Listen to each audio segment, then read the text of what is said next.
Hello everyone, welcome back to my channel. My name is Preeti Pandey and today we will discuss about APS. APS मतलब average propensity to save.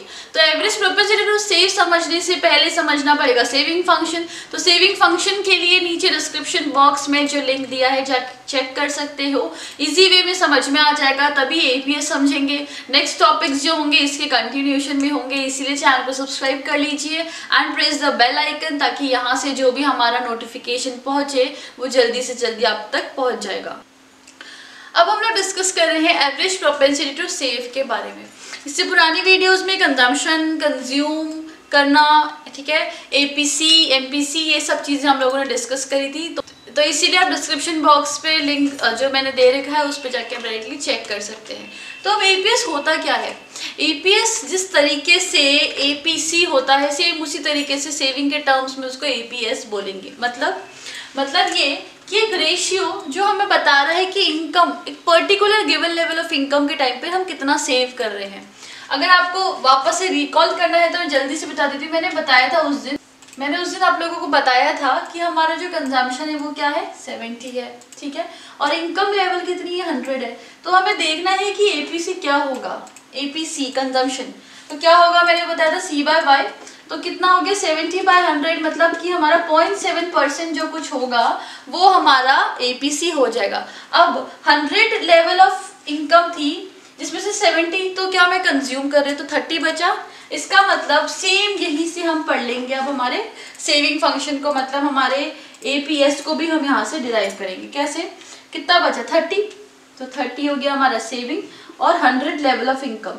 तो APS हमें क्या बताता है कि किस level of income में, कि particular given level of income में हम कितना करस्पॉन्डिंगली सेव कर रहे हैं, उसको बोलते हैं एपीएस। इतना सिंपल सा इसका आंसर है, ठीक है। फॉर्मूला क्या बन जाएगा इसका, जैसे एपीसी का फॉर्मूला बनता था हमारा C/Y, सेम उसी तरीके से एपीएस का फॉर्मूला बन जाएगा हमारा S/Y। क्यों? क्योंकि y का पार्ट ही तो हमारा C+S होता है, ठीक है। तो आई गेस ये चीज़ आपको क्लियर होगी। अब एक बार हम लोग इसके टेबुलर फॉर्म में देख लेते हैं, अलग अलग लेवल पे देख लेते हैं कि किस टाइम पे कब सेविंग के कंडीशन के टाइम पर हमारा एपीएस बढ़ेगा या कम होगा, और फिर उसके कुछ इंपॉर्टेंट पॉइंट्स।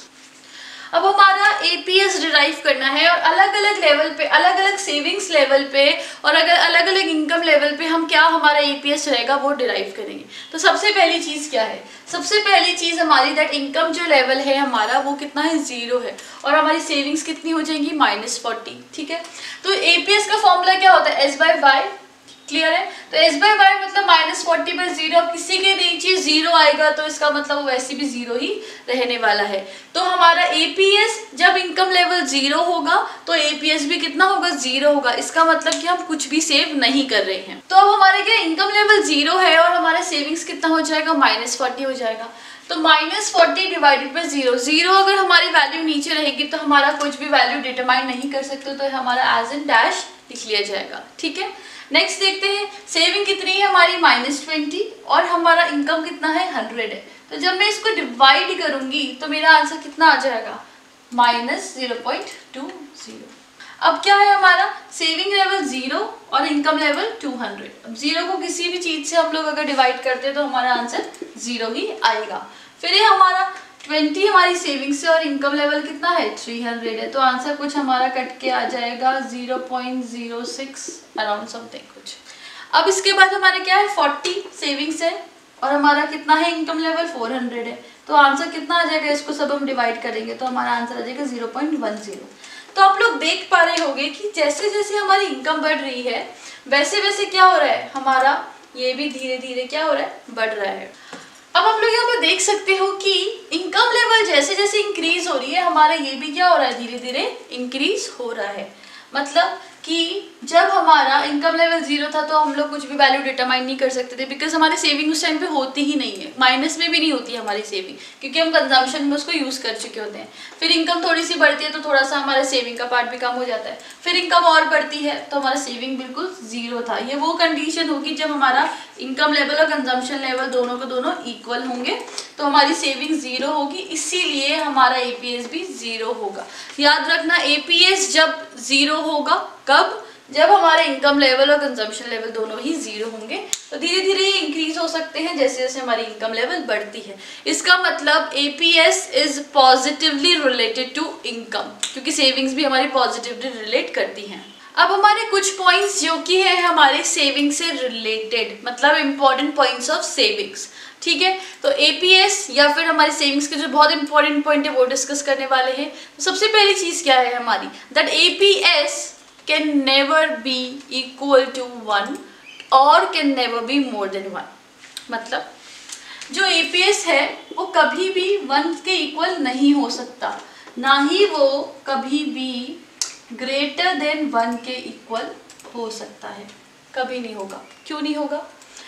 एपीएस क्या होता है? सेविंग, ठीक है। सेविंग इनकम का वो पार्ट जो हम सेव कर रहे हैं।